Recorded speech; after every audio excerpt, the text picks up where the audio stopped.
I reached into my pocket, grabbed an Adderall, and went to the bathroom. I smashed it on the bathroom sink and snorted it. I went back to class and zipped through the rest of my exam, and it made all the difference. This student incident was found in a 2005 article published by Baylor University on the alarming use of study drugs. Many of you may be unfamiliar with such a topic, so today I will cover the mysterious world of study drugs and the hidden dangers associated with them. Most of us are here today because we want better, and we will do anything possible to make that happen. But drugs. Some of you might be tempted, and I'm here to present the facts of both the negative and the positive of such behavior. I will now proceed to define what study drugs are, the various types, why people use them, and what are the dangers of them.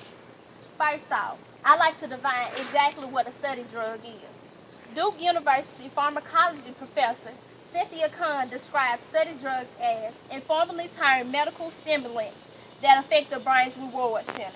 In other words, they chemically affect the brain and increase its ability to focus beyond its normal capacities. So, we just reviewed a simple definition of what a study drug is. And now I will cover what types of drugs they are. There are two main types of study drugs that I will cover on today: amphetamine grade and methylphenidate. Amphetamine is the first type and most common, and it's the chemical compound found in most prescription drugs, Adderall.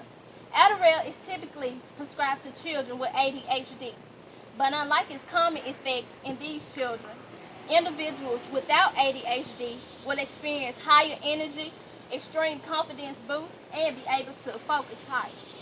As stated in Ross Calvin's book, Prescription Drug Use Addiction, methylphenidate is the next type of drug marketed under the name Ritalin.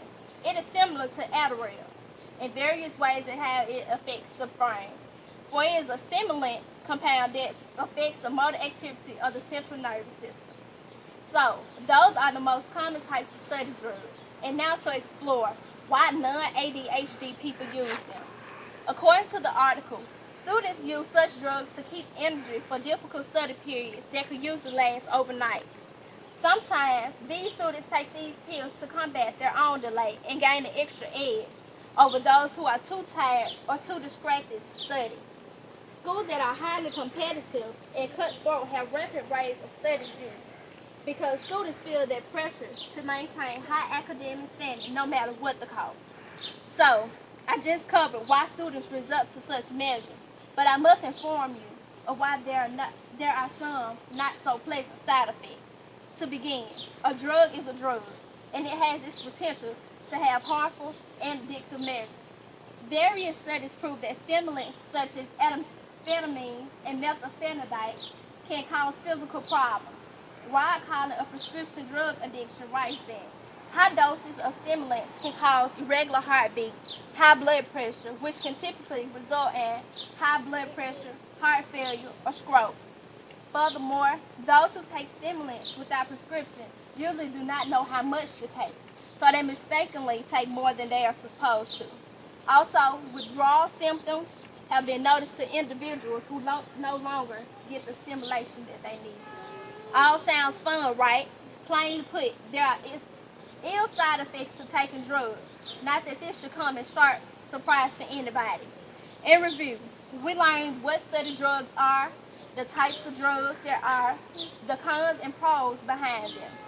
They may help you cram for that test that you didn't study for because you spent too much time doing something so extra.